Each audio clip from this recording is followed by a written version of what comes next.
ఏవేవో విన్నావు, నిందలు విన్నావు, అవమానాలు విన్నావు, నిన్ను గురించి వారు వీరు చెప్పుకున్న చాడీలు విన్నావు, నిన్ను అవమానపరుస్తున్న వారి అవమానాలు విన్నావు. కానీ ఇక మీదట నీకు వినబడేవన్నీ సునాదములే, సునాదములే, సునాదములే, సునాదములే. దేవునికి మహిమ కలుగును గాక.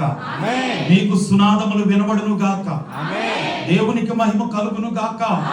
నీ చెవులకు సునాదములు వినబడును గాక. సువార్త నాదములు వినబడును గాక. సంతోష వార్తలు వినబడును గాక. సంభ్రమాచరణలతో కూడిన శుభవార్తలు వినబడును గాక. ఈ దేవుడు నీ ముందున్న ఇనుప గోడలను పగలగొట్టబోతున్నాడు. ఇత్తడి తలుపులను పగలగొట్టబోతున్నాడు. ప్రతి విధమైన చెడుగులు తీసివేయబోతున్నాడు. నిన్ను అభిషేకించబోతున్నాడు. నూతన సంవత్సరములో నీ కొరకు దాచి ఉంచినటువంటి అద్భుతములను దేవుడే పోతున్నాడు. అందుకే అంటున్నాడు, ఇదిగో తలుపు నీ ఎదుట తీసి ఉంచి ఉన్నాను, దానిని దానిని దానిని ఎవడవాడు వేయగలవాడు. సాతానుడు 2024 వరకే వాడు ఆటలు సాగాయి. ఇప్పుడు ఎవడును నీ తలుపులు వేయ నేరడు.